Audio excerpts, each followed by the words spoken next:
Recording is in progress, says Zoom, and we are also in progress. We are trying to progress, become the real people that we want to be. Had quite a few emails. Some people say I relate too much to man and I should mean man and woman or humanity or use human. Sometimes when I use the word man, I do mean men and women and humanity. I know we're supposed to be in the 21st century and PC and all that, but maybe I'm just outdated. To me, man means humanity. You know, unless I'm speaking about an individual man or an individual woman, then I would specify man or woman. So sorry about my un-PC-ness. I've also got people asking, what can I do to make the world a better place? You know, with what's going on in these last almost 2 years now, we're in 2021, and all that's happening as the world falls apart around us. And the chaos continues, as Gurdjieff says, we live in a lunatic asylum. How can we help it? How can we do something? Well, obviously, first off, I would say work on yourselves, and then you can go forth and, I'm not saying rise above it, but you see through it and you can see what you're really supposed to be doing. But in the meantime, while we're developing ourselves and progressing to become man number 4, man number 5, man number 6, etc., up to man number 7, I do believe strongly in positive thought, and I also believe in prayer. And Gurdjieff used to advise people to go to churches and cathedrals during prayer time and steal other people's prayers. So, you know, because you want to get their energies and bypass all their petitions as they're putting out there, and use them prayers to really put something that's concrete, something that's meaningful, something that we sincerely believe in, that we want to do for his divine endlessness, for the divine source that you believe in, to work on that, and not a little petition of I need help, I don't know, in your day-to-day life. I don't know about your private prayers, but let's try and send prayers out for, instead, maybe to the world, to the divine, to send an awakening to conscience down to people, an awakening to consciousness down to people, those people that are still a bit asleep as to what's going on, an awakening to conscience, those leaders and those people that are leading people into a bit of a crazy time, maybe not seeing things for what they really are and are living through fear. Maybe them people need our prayers. And I also believe that we're like lights that can emanate out, emit good thoughts, I hope, and that will pass on to others, and positive thinking, and hopefully an awakening to conscience and to common sense. There seems to be a real lack of common sense at the moment. As they say, common sense isn't very common. You know, and we can do all this. It's easy to fall back into negativity and think, oh, woe is me, or oh, woe, this world is so awful, things are going to be really bad, or see the negative side of everything that's being thrown at us in this last year and a half, almost 2 years. And instead of going down what people are calling fear porn, or down the side of looking at all the conspiracy theories and thinking the worst is going to happen, we need to send out thoughts of the best is going to happen, and people are going to wake up, and humanity is going to have, definitely there's a change going on, but a change for the better, not for the worse. And that people will awaken to conscience is something I'm very trying to promote, to look at morals and ethics and what they believe in and what they want for the world, and that they want to live in a better world. As Gurdjieff says, most people want to enjoy their suffering. They live for suffering, even though they would deny that they do that. So we need to try and awaken people to that there's a better way of living. We don't need to live in suffering. We don't need to be woe is me kind of people. We need to be upright, standing, going forth, soulful people that care about each other and work together in a harmonious way, as Gurdjieff said. So I looked at some quotes about what a man is. And so, of course, I'm coming back to here being a man, meaning a man and a woman, humanity. But in these quotes, he's going to use the word man. Gurdjieff, that is, and Ouspensky. I've got some Ouspensky ones as well. So I'm going to start with views from the real world, because I've been rereading this book lately. So man is the being who can do. And I think when I'm trying to relate this to what I was saying earlier, or just now, we can do the right thing, we can send forth the right thoughts, and we can do the right prayers. And as I was saying, it's like a vibration that will flow out into the world. And the more of us that will do it, hopefully that vibration will grow bigger and bigger, and like a Mexican wave, go over the planet of an awakening of everybody. Wouldn't that be fantastic? Anyway, continuing the quote from Views from the Real World, page 69 in my copy. Man is the being who can do. To do to means to act consciously and according to one's will. Man differs from the animal by his capacity for conscious action, his capacity for doing. And I think that's what I'm trying to say here. There's not enough conscious action going on in the mainstream world. We're aware of that. And we need to try and make people more awake to this, that we need conscious action and to listen to their conscious thoughts and their conscience as well. You know, we don't have any conscience going on with people of what's going on in this mad world and all these other countries. I know in the UK, I'm quite lucky with the, you know, the way everything's been going. We didn't turn into a Nazi regime, as seems to be happening in other countries. But we want it to become a worldwide awakening, as well as our own awakening. And even if we can just awaken a few other people, that, like I say, that vibration will hopefully spread around the planet, instead of this fear vibration that is going around and this worrying. So many people are worrying about what's going to happen in the future and what's going to happen to them, especially those that aren't following the narrative. You know, I won't go down there. I'll leave it at that. Anyway, I shall carry on with this quote. So man differs from the animal by his capacity for conscious action, his capacity for doing. This definition makes it possible to single out man from a series of other beings not possessing the power of conscious action, and at the same time, according to the degree of his consciousness in his actions. Without any exaggeration, we can say that all the differences which strike us among men can be reduced to the differences in the consciousness of their actions. But among ordinary men, as well as among those who are considered extraordinary, there is no one who can do. In their case, everything from beginning to end is done. There is nothing they can do. So we're trying to do this conscious action. We want to do it. We are doing it.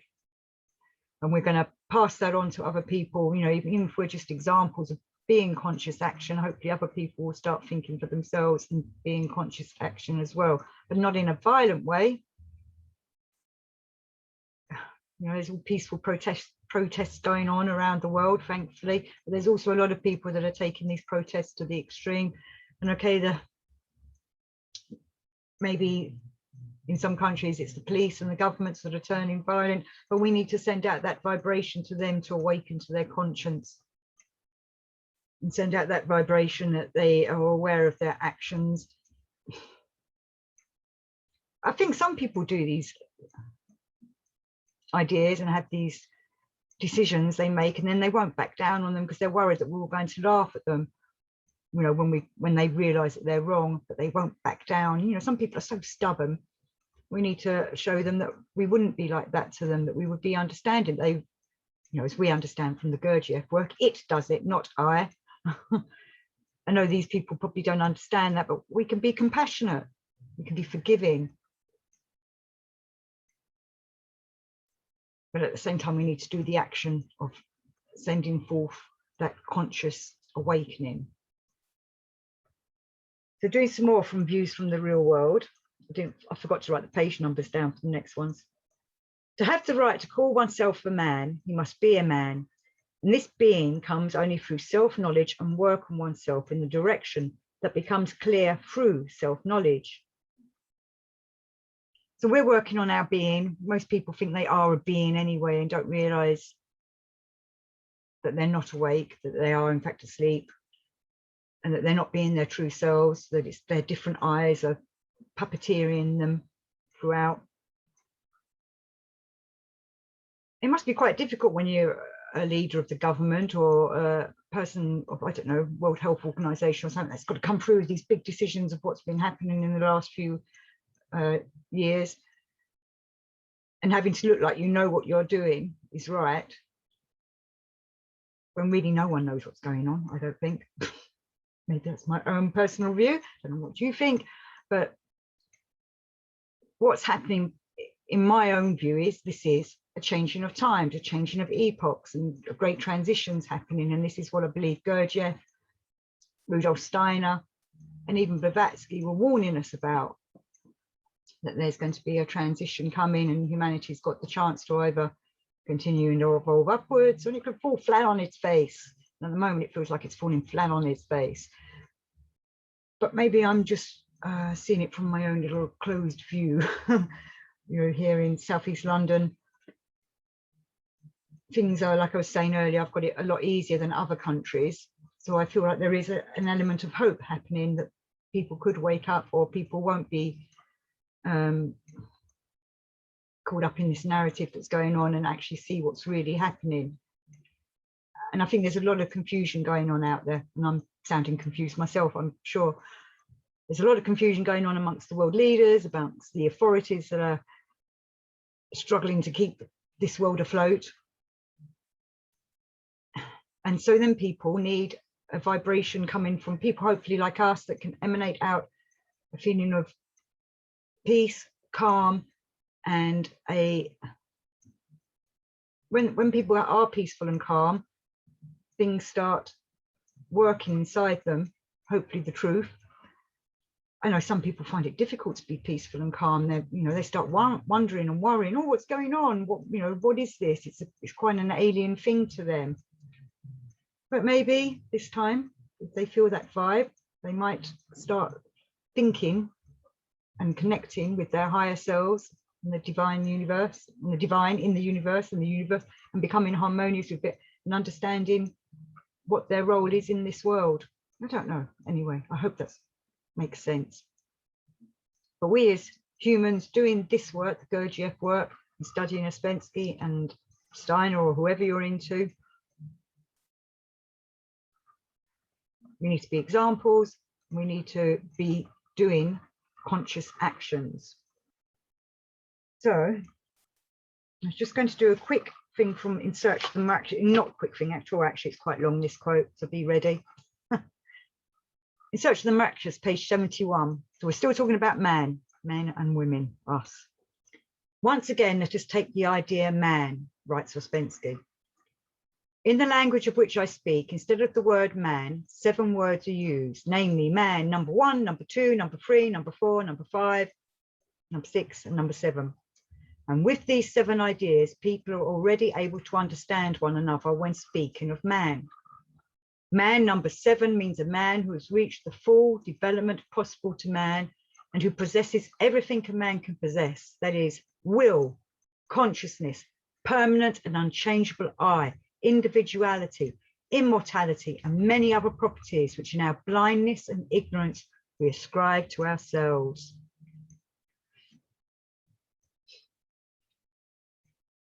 So that was man number 7,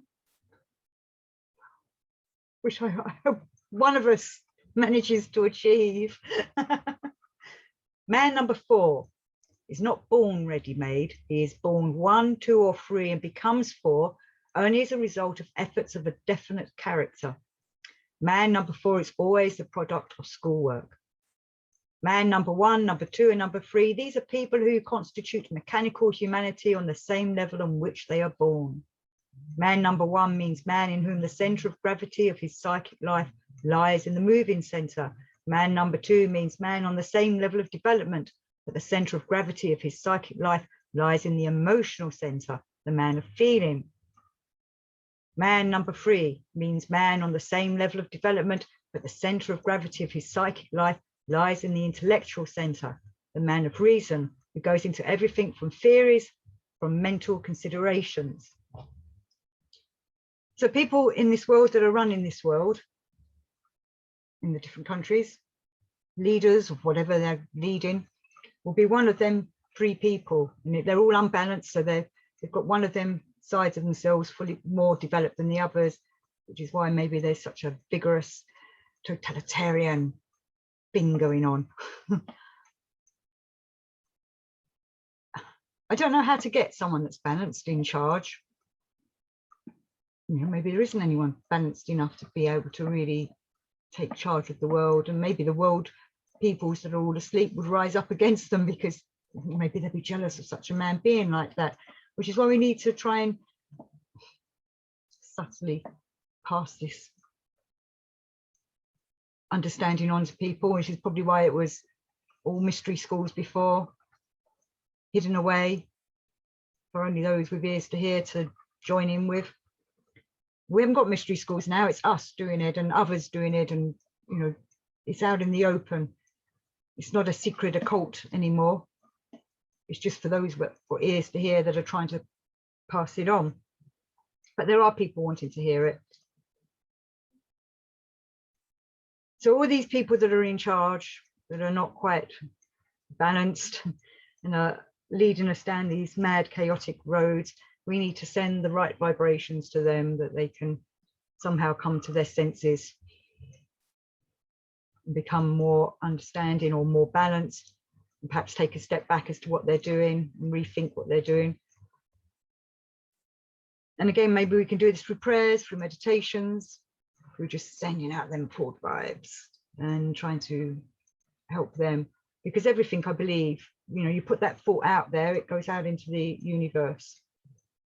You know, this is why Steiner used to say you shouldn't think ill of people, because it's like killing them. You're sending a horrible thought to someone and it is stabbing them, even though they aren't aware of it maybe, but they are. They can feel it, but they can't make the connection of what it is because they haven't got the understanding of how all this works, which is why we send out loving thoughts to each other, which can be difficult at times. And it's difficult to send out loving thoughts to people in charge when you can see what they're doing to the lay people and to the people of your country, your fellow countrymen and women who are suffering. But unless, you know, the Christ comes down or some kind of, or Maitreya appears, I don't see how it's going to change unless we can send that out subtly. Maybe in the past there are revolutions and things, but I don't know if that would work now. Instead, we've got to do it from an esoteric standpoint instead. And I know there are people up fighting against these governments, against what's going on. And most of them are saying let's do peaceful protests and things like that, which is all well and good, you know, if it's sending out the right vibes. But there are also people that want it all to be a big fight. And we want, you know, to help them as well to understand that aggression is not the answer. Right, let me find I've finished that book. Oh no, wrong one, sorry, I'm doodling. I wanted to do all and everything.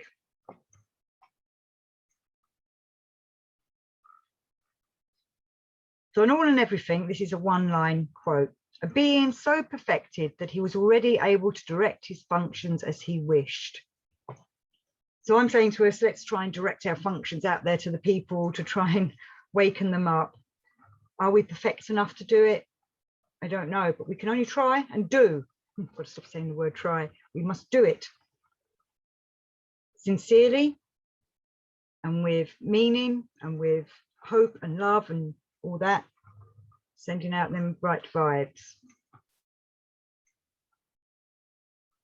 And he goes on to say that outer manifestations and inner being impulses also ought to be under the direction of their being I, which is, I think, the I that we're trying to discover, that real I in us. And if we become real I, we can control and send out even more higher vibrations and better functionings of ourselves will spread out into the universe and into our world. It needs it. It needs our love and light.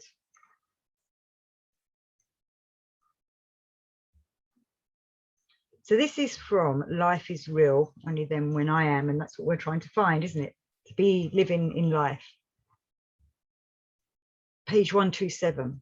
According to all kinds of historical data and to sane, logical human mentation, man, as compared to the other external forms of life arising and existing on Earth, both by bodily organization as well as the degree of complexity of the form of functioning of his psyche for every kind of perceiving and manifestation, ought to be, among these other external forms of life, really supreme and, so to say, directive in respect of regulating the correctness of ordinary life, as well as in respect of giving indications for the worthy justification of the sense and aim of his existence in the process of the actualization of what is foreordained by our common Father.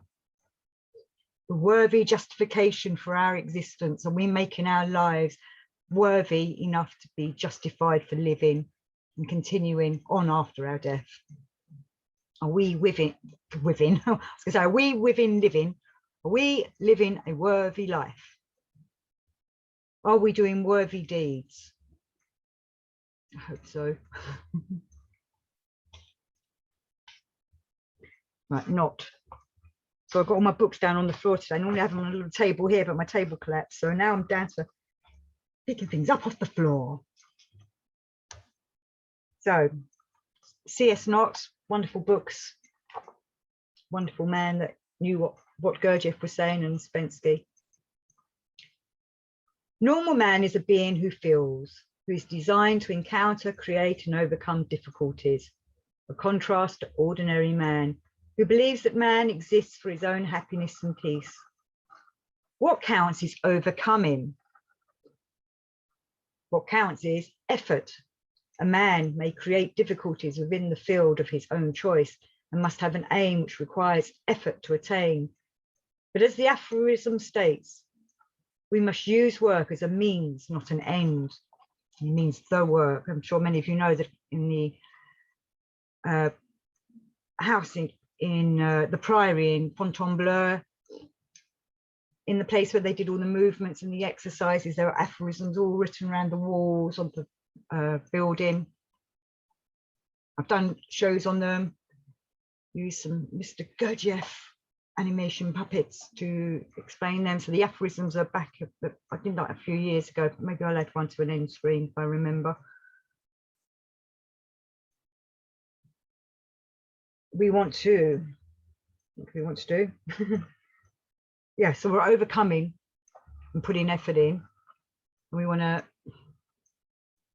do that for ourselves, obviously, so we can become a more enlightened, raising ourselves up to become a more harmonious person. And if we can send it out to the world as well, that's good as well. No, I believe so. In these times, we need it. The world needs it. And Knox goes on to remind us that a normal man is the cutting edge of the universe. I think that's quite thrilling. And Knox says, only when all three brains work together can it be said that a man, real man, works.